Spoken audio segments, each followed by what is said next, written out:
네, 반갑습니다. 우리 학교 1년에 한 4차례 내지 5차례 이런 자리를 갔는데 올해 들어서 이제 처음이에요.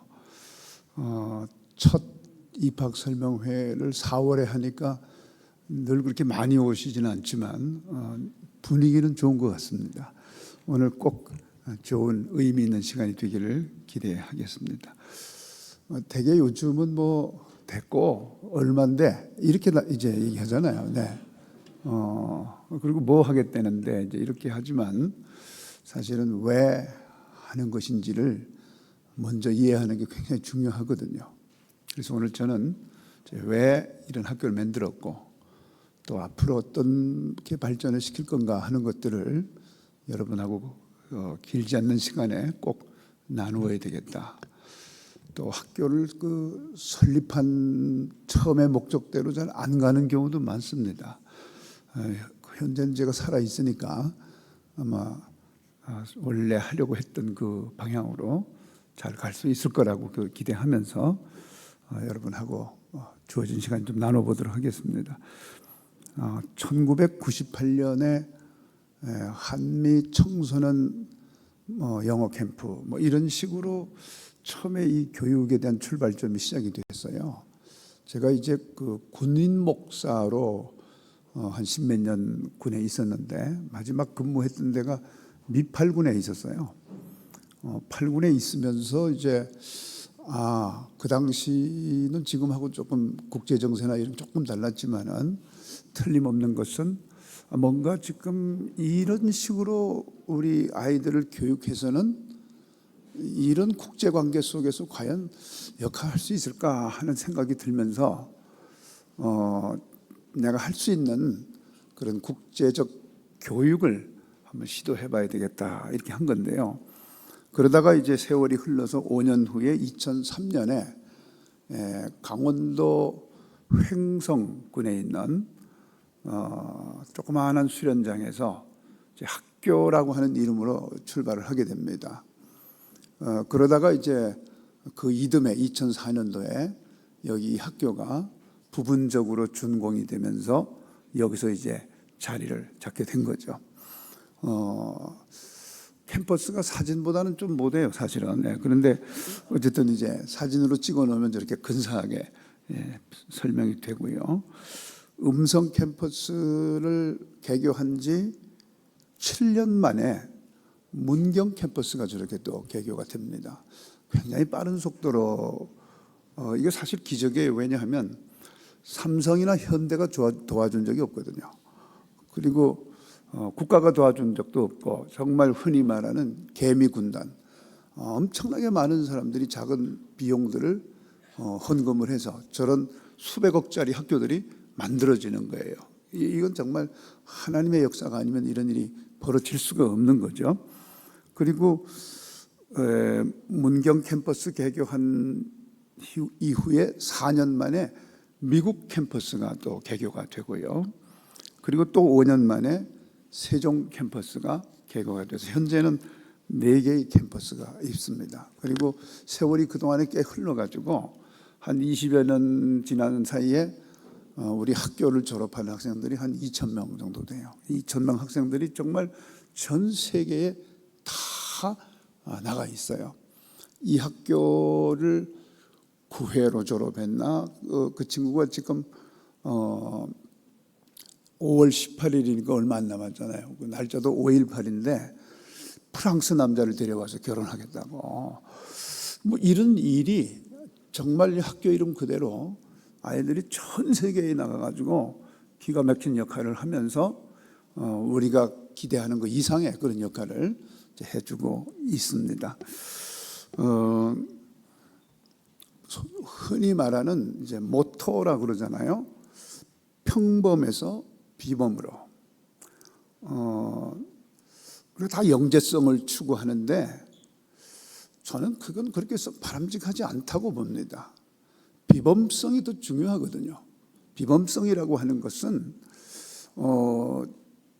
어떤 세상의 불의에 대해서 당당히 맞설 수 있는 것, 또 우정이 필요할 때 다른 어떤 계산적인 것들을 다 내려놓고 정말 친구를 부둥켜 안을 수 있는 이런 용기, 이런 것들이 비범성이거든요. 영재성이 아니거든요.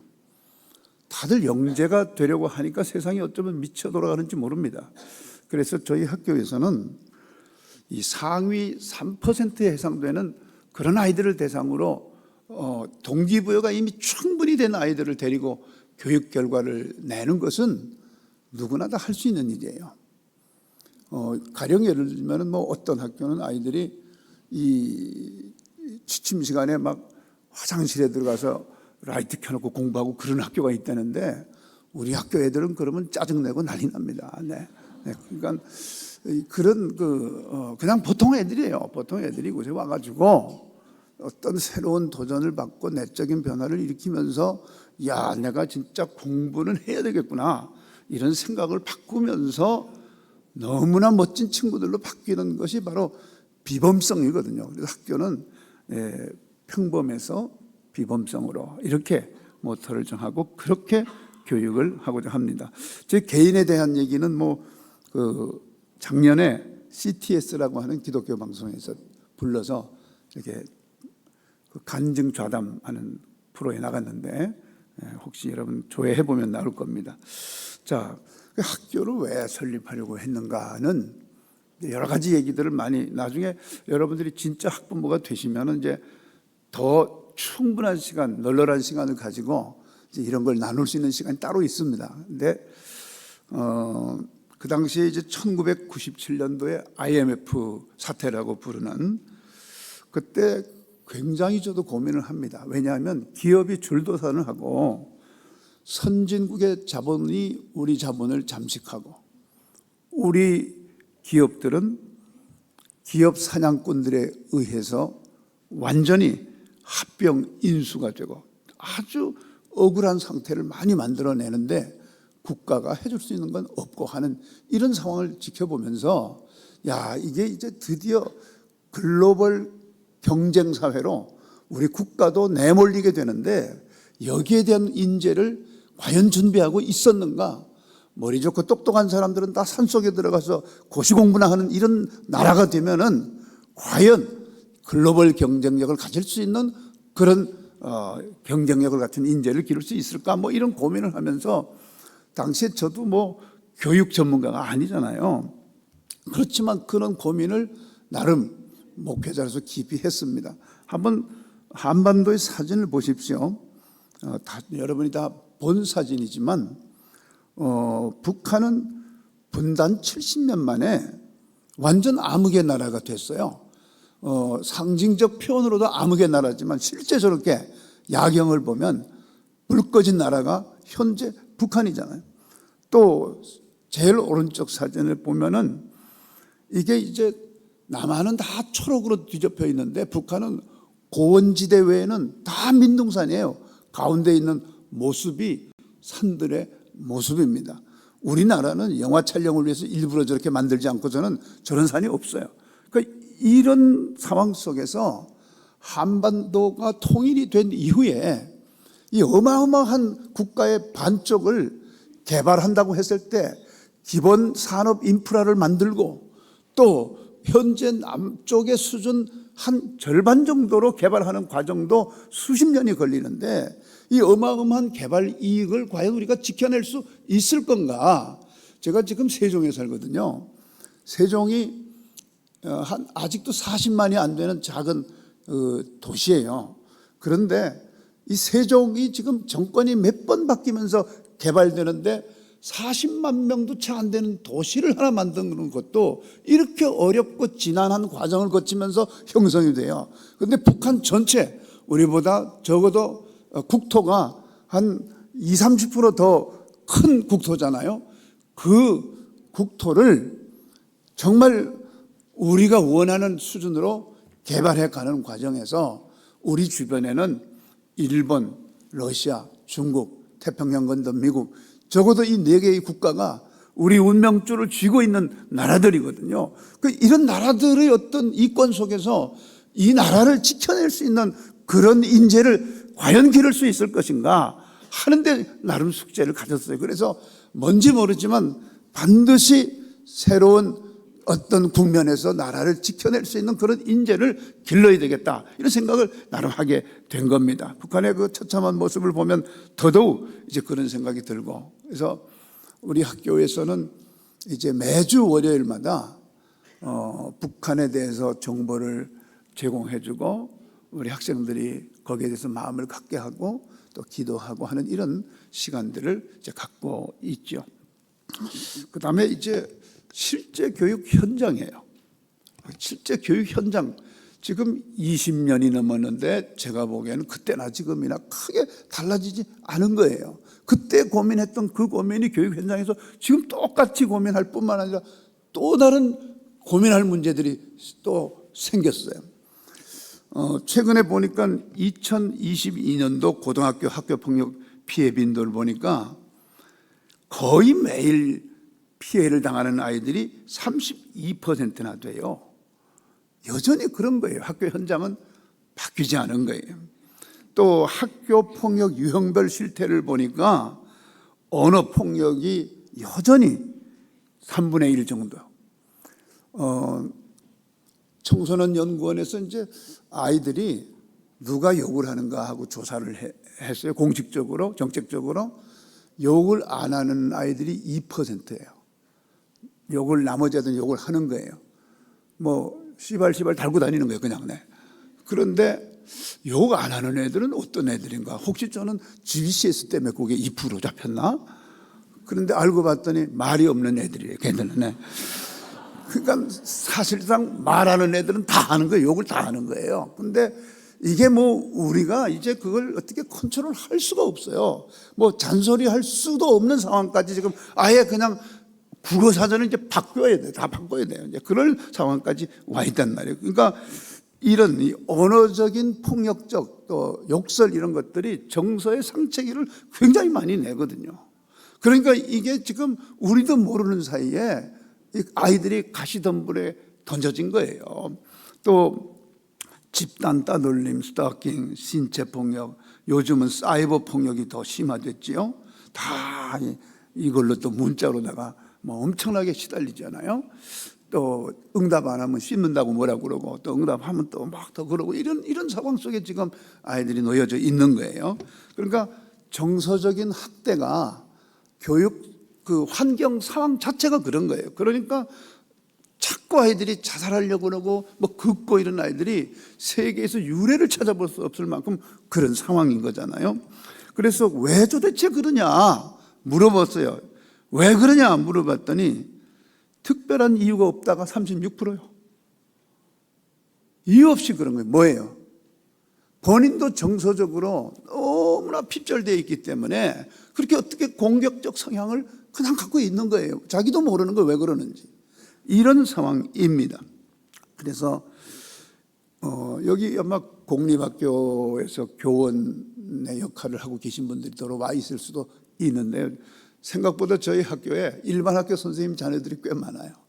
그러니까 본인들이 재직하고 있는 학교보다는 그래도 여기가 좀 안전하지 않겠나 하는 생각으로 보내시는 경우인데, 교사들이 이제 더 이상 어떻게 이런 상황에 대해서 개입을 하기가 어려운 상황까지 가 있는 겁니다. 그러니까 교육 실종 상태다, 뭐 이렇게 설명할 수도 있지요. 자, 이런 상황들을 그냥 두고 봐야 되겠는가? 저는 타자는 아닙니다. 저는 이 한국에서 태어나서 적어도 60몇 살까지 살도록 나라에 빚을 지고 있는 사람이잖아요. 이민족의 일원으로 태어나서 여기까지 왔으니까. 그러니까 뭔가는 해야 되는 거죠. 이런 문제가 있다면은 할 수 있는 뭔가는 해야 된다, 이런 생각을 하다 보니까 당시에 그러면 학교라고 하는 새로운 학교를 한번 세워봐야 되겠다, 이런 생각을 하게 된 것이고요. 근데 최근에 보니까 이제 한번 그 헤드라인만 보면은 자해 자살로 응급실 찾은 환자 절반이 10대 20대다. 학생 줄었는데 사교육비 역대 최대 27조 원. 이건 2023년 결과치예요. 그런데 아이들의 기초학력은 더 무너져 있어요.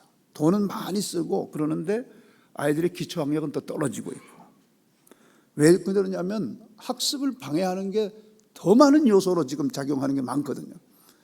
청소는 도박 중독, 온라인, 오프라인보다 3배나 많고, 고교생 포함 마약, 유통책 검거, 그중에 투역자 1명은 중학교 1학년생도 껴있고, 또 지금 청소년들에게 있어서 이 동성애와 관련된 거는요 굉장히 로망이에요.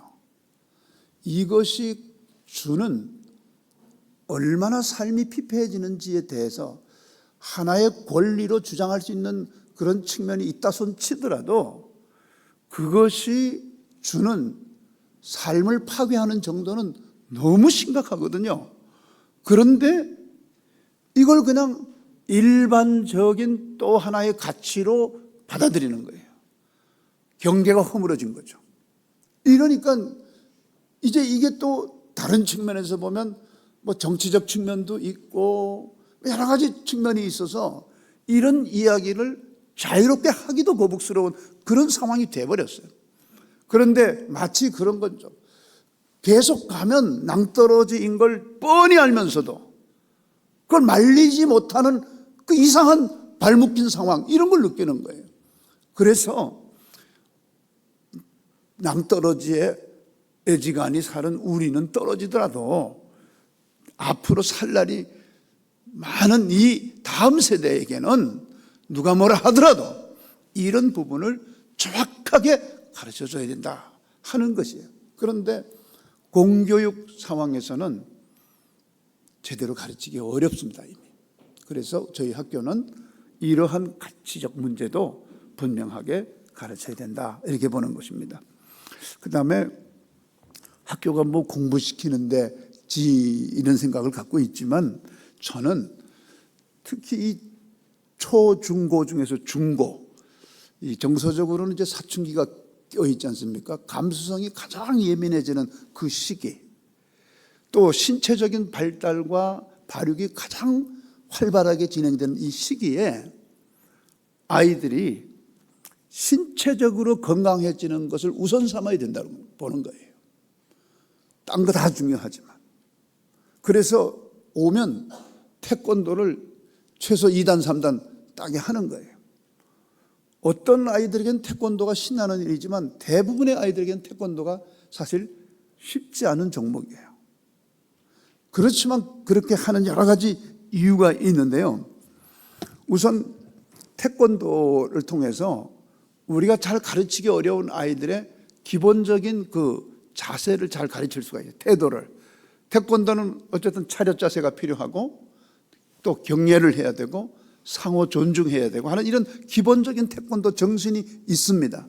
이거를 학교 다니는 내내 할 수 있다는 것은 자기도 모르는 사이에 반듯해지는 거예요. 또 두 번째는 태권도는 몸놀림이 상당히 많은 운동입니다. 그래서 살찔 틈이 없어요. 그래서 저희 학교 학생 한번 보십시오. 처음에는 좀 보기 좋게 왔던 아이들도 아주 이렇게 날렵하게 이게 바뀌어요. 그래서 이런 어떤 신체 건강적 측면에서도 굉장히 중요하다고 보고요. 세 번째, 심리적으로 어쨌든 이제 밖에서의 어떤 분위기는 덩치가 좋고 좀 가오가 나오면 바로 이제 아이들이 일진에서 스카웃 딱 하잖아요. 이제 그런 분위기인 거예요. 또 조금 왜소하고 이런 아이들은 괜시리 뭔가 이렇게 조금 위축되는데 이 태권도를 제대로 가르쳐 놓으면 그런 게 없어져요. 왜? 적은 아이들이 큰 아들을 엄청 패거든요. 네. 공식적으로 붙여 놓으면 빠르고 이런 아이들이 느리고 덩치 있는 아이들을 신나게 패도 아무도 뭐라고 안 해요. 다 공식적인 겨루기이기 때문에. 어쨌든 이제 제가 좀 과장된 얘기입니다만은 뭐 그렇게 패라고 하지는 않습니다. 하여튼 네. 무슨 얘기냐면은 어떤 신체적인 이런 상황 때문에 심리적으로 위축되고 자신감이 없어지고 이런 거는 충분히 해소할 수 있다는 거예요. 그리고 한 3단 정도 단정을 딱 쥐고 있으면은 굉장히 당당해져요. 그래서 여기 아빠들 많이 와 있습니다만은 이 남자들의 세계에서요, 어느 정도 이 피지컬리 딱 뭔가 파워풀한 느낌을 자기가 갖는 게 되게 중요한 거거든요. 그래서 자신 있는 거예요. 어디 가나 뭐 덩치가 적고 작고 상관없이 이런 부분들이 어쩌면 공부보다는 훨씬 중요한 교육 중에 하나다. 저는 그렇게 보고 지금까지 교육을 시켰어요. 그런데 정말 그렇습니다. 우리 이 졸업한 학생들은요, 뭐 전 세계 다 나가 있는데 딱 가보면 벌써 딱 눈에 띄어요. 저 우리 학교 졸업한 애구나. 왜? 하는 짓이 달라요. 자태가 달라요. 그래서 자신 있게 건강이 우선돼야 된다. 어떻게 공감하십니까? 큰일 났네. 여러분 번지수 잘못 찾았어요. 여기 공부 엄청 시키는 학교 아니거든요. 네. 그러니까 이게 우선이에요. 앞으로도 계속 그럴 겁니다. 두 번째, 정신적인 건강이 중요한데 아까 말씀드렸다시피 계속 뭔가 이 아이들이 때로 몰려 있는 데서 계속 뭔가 왕따되고 괴롭히고 거기에 대해 반응하고 또 가해자가 됐다가 피해자가 됐다가 하는 일련의 이런 과정들이 너무너무 아이들을 정신적으로 힘들게 하는 건데, 여기 보세요. 밤 되면 풀소리, 피리소리, 뭐 벌레 소리 뭐 다 들리고 조상들도 여기 함께 누워 있고 얼마나 좋습니까? 정서적으로는 아주 그냥 끝내주는데요. 그래서 여기 오면은 정신이 다 맑아지고 애들 눈동자가 개심추레해가지고 은큼한 이런 아이들이 아주 맑아지는 거예요. 여기 오면 다. 저는 이게 훨씬 더 중요한 문제다 그렇게 보는 거예요. 그래서 저희 학교는 음성에 있고 문경에 있습니다. 여기 동네 이름이 조촌이에요. 얼마나 촌스럽습니까? 조촌. 네. 또 저기 문경은 사근리에요. 아주 사근. 네. 그래서 이와 같은 이 농촌 지역에 있는 학교로서 아이들의 정서적이고 정신 건강을 지켜줄 수 있는, 또 개발할 수 있는 그런 학교다 하는 것이고, 또 중요한 것은 영적인 건강이에요. 뭔가 여기서 우리가 뭐 광신자를 만들고 이런 개념이 아니고 이 중심에 새로운 영적인 감독자를 아이들이 만나게 하는 거예요. 아무리 제도를 만들어 놔도요, 내면이 바뀌지 않으면은 어떤 역사가 일어나지 않아요. 그래서 우리 학생들, 지나간 학생들 중에 아이고 쟤는 안 되겠는걸 이렇게 실망했던 아이들이 바뀌어서 엄청난 아이가 되는 건 다 내면이 바뀔 때예요. 하나님을 만날 때, 성령님의 은혜를 체험할 때, 이럴 때 아이들이 잔소리할 필요가 없는 아이들로 다 바뀌는 거예요. 그래서 저희 학교에서는 영성 교육이 너무나 중요하다 그렇게 보는 겁니다. 자, 이렇게만 키워놓으면 나가서 아이들이 별로 할 일이 없는 거죠. 네. 왜 그렇겠습니까? 실력이 없으니까. 그래서 실력을 키우기 위해서 뭐가 붙어있나? 학교라는 게 붙어있는 거예요. 그래서 이제 실력을 키우는 일도 저희들이 굉장히 중요하게 생각하는데, 무엇보다 중요하게 생각하는 것은 국제적인 안목을 갖게 하는 것이다. 지금 여러분들 아마 글로벌 체인이라는 말 들어보셨을 거예요. 세계 경제가 글로벌 블록체인이라고 그러죠. 그래서 이 글로벌의 그 각국과 각 나라의 특성적 산업 구조가 글로벌 체인에 의해서 교류하는 과정에서 새로운 가치를 만들어내는 거거든요. 근데 그렇게 하려면은 글로벌 안목이 있어야 되잖아요. 세상을 넓게 바라보고 지구촌 전체를 내려다볼 수 있는 그런 안목이 필요하지 않습니까? 그래서 지구촌에서 무슨 일이 벌어지는지 아이들이 알아야 돼요. 여기서 뭐 게임 타령이나 하고 그거 안 그러면 뭐 죽겠다 그러고 이런 아주 좁아터진 안목이 아니라, 내가 이렇게 풍성하게 성장하고 있는 이 환경 속에서 저 지구편 어딘가에서는 어마어마하게 어려움을 당하는 나와 같은 그런 동료들이 있다는 걸 아이들이 생각하고 더 시각을 넓게 가질 수 있는 그런 안목을 심어줘야 되는데, 의도적으로 저희 학교가 이런 지구촌에서 벌어지는 일들에 대해서 정보를 주고 경험하게 하고 고민하게 하는 이런 교육을 동시에 해야 된다는 거예요. 그리고 여러 나라 사람들과 만남을 주고 어떤 이슈에 대해서 토론을 하고 하는 이런 국제적인 프로그램들, 글로벌 청소년 포럼이라든가 뭐 글로벌 교육대회라든가 등등등, 이런 지구촌에 나아가서 다인종, 다민족의 어떤 사람들이 어떤 생각을 하는지 이런 것들을 경험할 수 있도록 충분한 시간을 줘야 되는 것이죠. 그래서 우리 학교에 재학을 하게 되면 아이들이 그런 부분에서 아주 굉장한 시각이 열려지는 겁니다. 그리고 이렇게 하기 위해서는 언어적인 소통 능력이 있어야 되잖아요. 뭐 맨날 보고 이렇게 웃기만 하면 안 되잖아요. 뭔가 소통을 해야 되는데 또 스마트폰 꺼내가지고 이렇게 할 수 없잖아요. 네. 그러니까 제대로 자기 감정 충분히 표현하고 이렇게 해야 되잖아요. 자, 그런데 말이죠. 지금 현재에 있어서 언어의 랭귀지 파워를 보면은 영어가 압도적이에요. 그러니까 그 언어를 사용하는 사람이 얼마냐가 이 문제가 아니고 그 언어가 국제적인 교류에 있어서 어떤 파워를 지느냐라고 봤을 때는 잉글리시가 1등이에요. 2등이 스페니시, 3등이 차이니스, 4등이 코리안이에요. 대단하죠. 앞으로 우리 코리안이 더 아마 영향이 확대될 걸로 보는데요. 그래서 코리안은 우리 말이니까 모국어니까 아이들이 영어와 스페니시, 영어와 차이니스, 영어와 저먼, 영어와 제퍼니스, 영어와 프렌치 이렇게 두 가지 영어 외에 하나 정도만 더 익혀놓으면 언어 문제 가지고는 고민할 필요가 없는 거죠. 그런데 실제 이게 될까 했는데 지난 20년 해보니까 되더라고요. 한국어, 영어는 뭐 당연히 모국어처럼 하고 다른 언어 하나씩 또 시켜보니까 대단히 잘해요. 그래서 이 언어 문제를 이제 이런 식으로 아이들에게 주고 있습니다. 그런데 영어를 쉽게 익히는 게 이게 쉽지 않아요, 진짜. 정말 쉽지 않더라고요. 20년을 노력을 했는데 그래서 이제 결론을 내리기를 우리가 이제 영어 득습이란 말을 썼어요. 왜 득습이란 말을 쓰냐면은 습득과 학습을 동시에 해야 된다. 습득, acquisition. 뭔가 체득하는 거잖아요. 경험함으로써 체득해가는 거. 그다음에 학습은 learning. 이거는 훈련을 해서 익히게 하는 거잖아요. 그런데 이 학습만 가지고는 정말 어렵더라고요. 그래서 여러 가지 많은 고민을 하다가 결정적 시기 이론이라고 하는 이론 들어보셨을 거예요. 거기에 의하면은 늦어도 만 15세, 16세 이전에 모국어가 아닌 다른 외국어를 공부를 해야 아주 그 가성비 높게 효과적으로 외국어를 익힐 수 있다.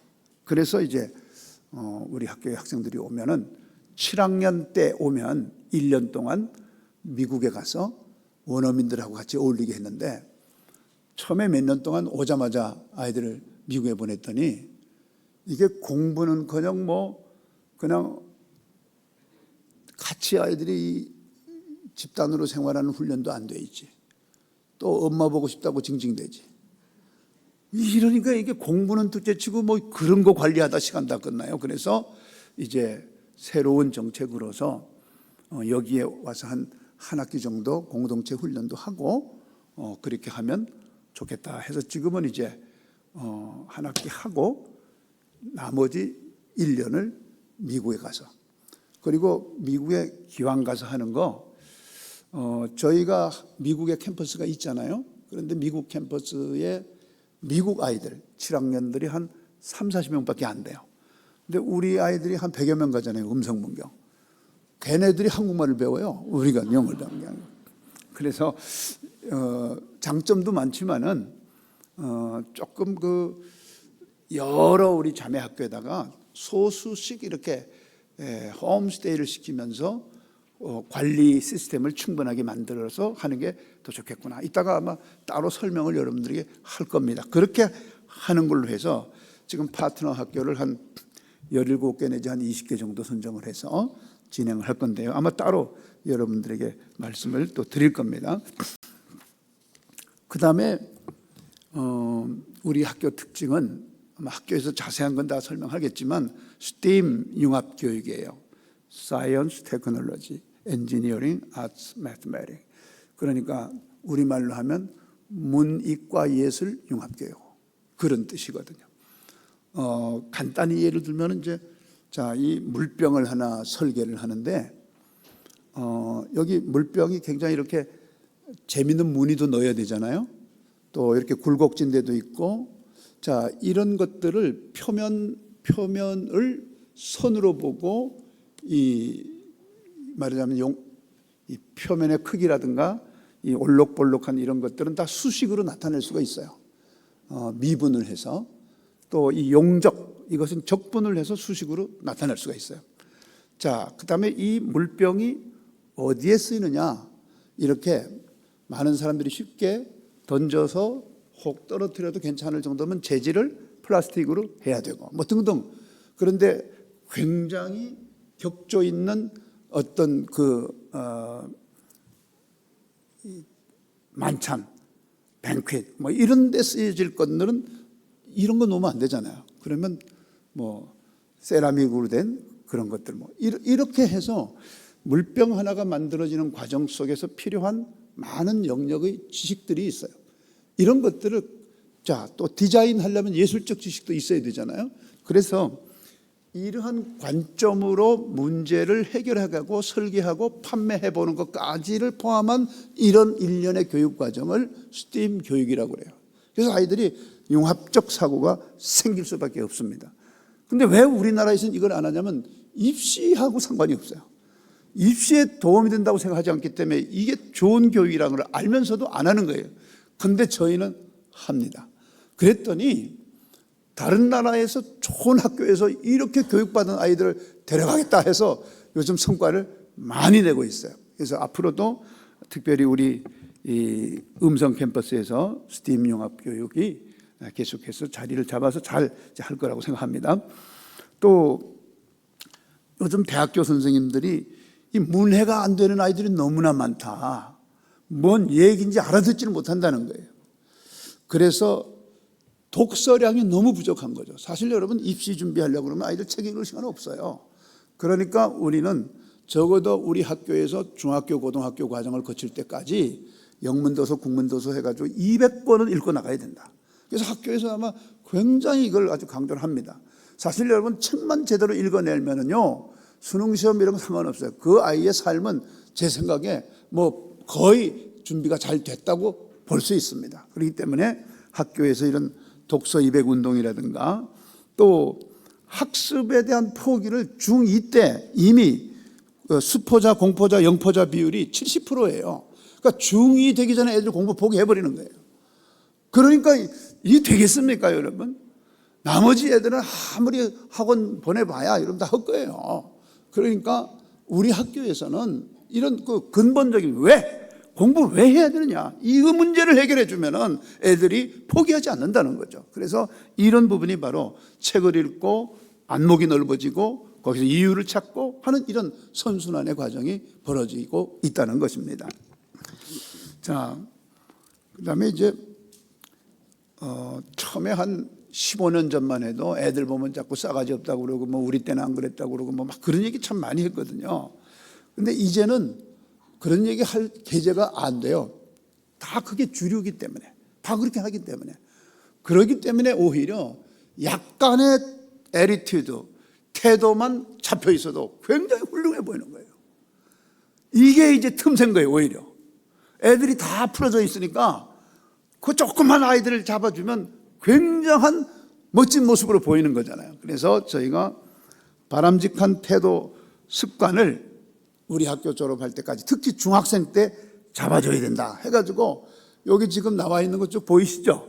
이런 것들을 이제 우리 학교가 딱 잡아주는 그걸 아예 교육 목표로 삼고 특히 생활관에서 이런 목표를 삼고 딱 잡아주는데 확실히 아이들이 한 2년 다니면 다릅니다. 근데 이걸 잡는 과정에서 아이들이 너무 고통스러워하는 거예요. 그래서 보통은 이제 우리 학교에 입학해가지고 이런 게 체질인 아이들이 있어요. 이렇게 기숙사 생활하고 공동생활 이런 게 아주 체질이고 날라다니는 애들이 10%. 나머지 한 60%는 엄마 와보니까 아닌 것 같아. 아, 여긴 진짜 아니야. 아, 여기 뭐 감옥 같아. 뭐 이러면서 이게 이제 이런 어떤 잡혀가는 과정이 너무 힘든 거죠, 사실은. 그런데 한 2년만 잘 견디면은 이런 그 에피소드가 있어요. 우리 학생들이 군대에 가면은 우리 학교에서 생활관에서 몇 번 쫓겨나려고 했던 애들이 군대 가면 모범사범 표창을 받아요. 네. 그러니까 우리 학생들이 그래요. 군대는 핸드폰이라도 주는데 여기는 그런 것도 없잖아요. 그러니까 여기서 견뎌내기만 하면 뭐 대단한 아이들이 돼서 나가는 겁니다. 특히 벌써 이게 어린 아이들은 보니까 좀 인상이 찌그러지는 것 같아요. 지금 현재. 네. 근데 잘 견디기만 하면 하여튼 대단한 친구들이 되는 거죠. 그다음에 이 정서지능과 건강 기반을 세워주는 게 중요한데요. 아까 말씀드렸다시피 전교생 태권도 유단자, 또 청소년 예술제라고 해서 아주 엄청난 그 예술 축제를 엽니다. 아주 뭐 해마다 대단해요. 그래서 악기 하나 정도는 제대로 하고 나가게 해줘야 그 삶이 앞으로 살아가는 데 있어서 풍성해지지 않겠는가. 또 글로벌 체육축제라는 게 얼마 남지 않았거든요. 이제 5월 달에 하게 되는데 8개의 종목을 가지고 음성 문경 캠퍼스가 겨루는 거예요. 여러분 혹시 고연전 이런 거 들어봤어요? 예, 연세대학 나온 분들은 연고전이 더 듣기 좋은 말인데 어쨌든 이제 거긴 뭐 3종목인가 4종목인가 가지고 겨루잖아요. 근데 우린 8종목인데다가 거긴 대학생 이상 어른들이 겨루는 거고 여긴 중고등학생들이 겨루는 거니까 뭐 난리도 아니에요. 아주 그냥 죽기 살기로 하는데 저는 이게 꼭 필요하다고 보는 거예요. 왜냐하면 아이들이 어떤 결기를 보이고 근성 끝까지 이기고야 말겠다 하는 이런 근성이 너무 없어요. 그러니까 죽기 살기로 해보는 그런 기회를 가져봐야 되는 거예요. 그리고 막 져서 막 분해가지고 땅을 치면서 내년에 꼭 이기게 되겠다 막 이런 것도 경험해봐야 되는 거예요. 그래서 이런 과정들을 통해서 심적으로나 이 신체적으로 아이들이 굉장히 건강해지는데 왜냐하면 모든 전교생이 최소한 한두 종목은 뛰어야 돼요. 종목이 많기 때문에. 또 특정 아이들이 일정 종목에 집중하는 것 자체를 제도적으로 막고 있어요. 그러니까 전교생이 선수가 되는 겁니다. 이렇게 해서 이런 근성을 길러주고 자신감을 길러주는데 불행스럽게도 음성이 몇 해 졌어요 지금. 그래서 좀 올해는 기대하고 있습니다 지금. 어디서 아멘해세요? 자, 그다음에 스쿨 패밀리 제도라는 게 있는데 이제 사실 부모로부터 떨어져 있는 게 좋은 건 아니잖아요. 그런데 그래도 집에 두는 것보단 여기다 두는 게 낫다 싶어서 이제 여기 보내는데 그래서 그 아이들에게 우리 선생님들이 다 학교 부모가 돼가지고 정서적인 만족을 시켜주는. 그래서 어떤 애들은 집에 부모보다 학교 부모가 낫다 뭐 이런 소리 하는 애들 꽤 있어요. 여러분 분발하시기 바랍니다. 어쨌든 이런 다양한 어떤 제도들을 통해서 아이들이 정서적으로 건강적으로 이렇게 세워져 갈 수 있도록 또 국제자원봉사를 통해서 이 지구촌 저 멀리 우리보다 더 어렵게 힘들게 신음하는 그들의 소리를 들을 수 있도록 그런 기회를 제공해 주고 있다 하는 말씀 드립니다. 자, 이렇게 하면서 보니까 공부를 상당히 잘하는 학교가 돼 있더라고요. 자, 이 학교의 진학 지도 성과와 관련된 언론에 나타난 GBCS에 대해서 이제 헤드라인만 쭉 뽑아본 거예요. 상당히 괜찮은 학교 같이 느껴지지 않습니까? 이거 우리가 만들어 붙인 게 아니고 언론에서 이렇게 제목을 붙여준 거예요. 취재해가지고. 팬데믹 때문에 참 어려웠는데요. 올해부터 학생들이 많이 오기 시작해요. 학교로서는 참 다행스러운 일이고 자긍심이 우리 제자들에 대해서 자긍심이 생깁니다. 실컷 놀았는데도 이렇게 좋은 학교에 많이 합격해 줘서 얼마나 감사합니까? 우리 부모님들이 바라는 것도 그거 아닙니까? 실컷 놀고 괜찮은 학교 가는 거 맞죠? 아니에요? 엄청 괴롭혀서 좋은 학교 보내야 돼요?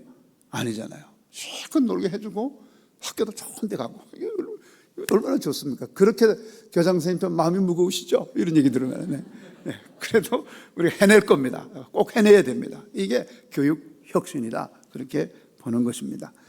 캠퍼스별로는 조금 특성이 있는데요. 음성 캠퍼스는 꿈을 찾아주는 교육과정을 실행하고 문경은 고등학교 때부터 특정 트랙을 만들어서 미리 조금 더 준비할 수 있도록 그렇게 또 돼 있고 미국 캠퍼스는 전통적인 프랩 대학교 입시를 잘 도와주는 그런 학교로서 세종창이 캠퍼스가 있는데 이제 시내에 있기 때문에 이제 통학하면서 다닐 수 있는 학교로서 그런 특성을 가지고 있습니다. 2025년부터는 지금 이제 뭐 우리나라는 의대 정원 증원 문제로 몸살을 앓고 있습니다만은 전 세계적으로 코로나 팬데믹이 휩쓸고 지나간 다음에 의료 인력을 더 육성해야 된다는 건 다 공감대를 갖고 있어요. 그때 혼났거든요. 의료 인력이 부족해가지고. 그래서 전 세계적으로 의료 인력을 확대시키고 또 어떤 나라에서는 무상교육하는 그 의대도 많이 생기고 있어요. 그래서 이런 걸 종합적으로 볼 때에 우리 학교에 각 캠퍼스에 의료 보건 분야의 인재 양성을 위한 특별한 트랙을 설치해서 국내뿐만 아니라 미국, 영연방, 유럽권에 진학시키는 것도 우리가 좀 해야 되는 게 아닌가 하는 고민을 지금 하고 있습니다. 의전원이라는 제도가 우리나라에도 좀 있었잖아요. 그런데 우리 학교를 졸업하고 해외에 나가서 프리메드를 학부를 하고 국내 의전원에 가서 의사가 된 아이들이 상당히 많이 있는데 의전원 제도가 폐지되면서 이제 길이 막혔어요. 근데 우리가 각 분야의 그 인재들을 길러내면서 특정 분야 인재가 빠지면 그것도 또 문제잖아요. 그래서 이런 문제도 저희들이 고민을 이제 하고 있습니다. 그리고 작년까지만 해도 외국인 교사가 교과 교사로 채용이 되기 어려웠어요, 법적으로. 그런데 이제 올해부터는 외국인 교사도 원어민 교사도 교과 교사로 정식 비자를 받고 채용이 될 수 있도록 법이 바뀌어서 이제 올해부터 그 원어민 교사를 계속 늘리고 있습니다. 또 뿐만 아니고 해외 학생들을 우리가 지금 유치하려고 노력하고 있어요. 왜냐하면 이것도 이제 해외 학생들이 그러니까 중고등학생들이 우리나라에 와서 유학을 오면 정상적인 비자를 받아야 되는데 이것도 이제 작년부터 가능하게 됐어요. 그래서 원어민 학생들이 이곳에 와서 공부를 하고 가면 우리 학생들이 영어 노출이 극대화되잖아요. 그래서 어떤 언어를 익히는 측면에서나 또 여러 가지 국제적인 시각을 프렌드십을 만드는데 도움이 되겠다 해서 적극적으로 지금 우리가 추진을 하고 있습니다. 우리 학교 교육비가 이제 같은 성과를 내는 국제학교에 비해서는 절반 수준도 안 돼요, 사실은. 그렇지만 어쨌든 절대 비용이 낮은 건 아니잖아요. 그렇죠? 이 정도 학비는 껌값이다. 손 들어봐요. 그렇지 않죠? 네. 좀 고민을 해야 될 수준이에요, 사실은. 근데 이제 국가가 교육 예산을 안 주니까 어쩔 수 없이 이렇게 하는데 다른 국제 학교들은 약간의 그 프라핏을 생각을 하는 것 같아요. 좀 이익을 생각하는 것 같아요. 왜냐하면 그 정도까지 많이 받나? 이렇게 생각될 때도 있거든요. 근데 저희는 뭐 그런 단체는 아니기 때문에 오히려 어떻게 최소화 올리고 최선을 만드는 이런 늘 고민하잖아요. 그런데 이제 더 나은 교육을 하려고 하고 또 이 교육이 반드시 필요한데 재정적인 문제 때문에 못 들어오는 건 참 슬픈 일이니까 지금 국가하고 계속 얘기를 중입니다. 입법부나 행정부에게 계속 지금 얘기를 하고 있어서 상당히 긍정적으로 가고 있고 이미 이제 이런 선거철이 되는 과정하고 맞물려서 어떤 우리와 비슷한 학교는 재정을 주기 시작했어요. 뭔가 이제 케이스가 생기는 거예요. 그래서 이렇게 된다면은 적어도 내년부터는 뭔가 시행령을 개정한다든가 뭐 이렇게 해서라도 왜냐하면 우리가 이게 왜 정부가 돈을 안 줘야 될 교육 기관인가? 인가 다 해줬겠다. 여기 나오는 부모님들 세금 다 내겠다. 이게 논리적으로 맞지를 않아요. 그래서 우리 교육의 특성을 보장하는 의미로 전제하고 그런데 이게 긍정적인 방향으로 지금 얘기가 되고 있는 것 같아요. 그래서 만약에 그렇게 되면은 아마 지금보다는 훨씬 더 교육비 부담을 적게 할 수도 있겠다 하는 기대를 한번 해보고요. 지금 우리나라도 교육 바우처 제도가 유치원 어린이집에는 바우처잖아요. 만약에 유치원 어린이집 안 가면 현금을 주잖아요. 그러니까 이제 바우처를 좀 확대시키자 그러면 이거 중고등학생까지 바우처를 확대시키면 될 게 아니냐. 이것도 지금 정책적으로 상당히 이제 유의미하게 받아들여지기 시작한 거예요. 그래서 나중에 혹시 여러분들에게 대정부 내지는 뭐 대입법부 활동으로서 이런 문제에 대해서 같이 한번 목소리를 냅시다 그러면 내줄 수 있으시면 좋겠어요. 그렇죠? 이번에 오신 학부모님들 반응이 좀 시원찮네요. 네. 이제 마무리하겠습니다. 저희 학교는 기적적인 학교입니다, 사실은.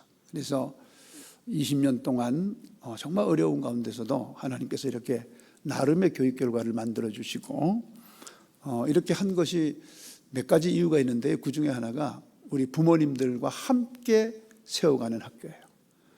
기도하고 정말 내 학교처럼 여기시고 지금도 오늘도 이 좋은 날에 어디 안 가시고 이렇게 와서 학교 뭐 한다고 또 와서 도와주시고 하는 이런 일련의 과정들을 보면서 여러분도 혹시 학교를 함께 세워가는 좋은 학교를 만들어 보겠다는 이런 열정이 생기시면 오십시오. 오셔서 함께 좋은 학교 만들어가면 좋겠습니다. 여기까지만 말씀드리겠습니다. 감사합니다.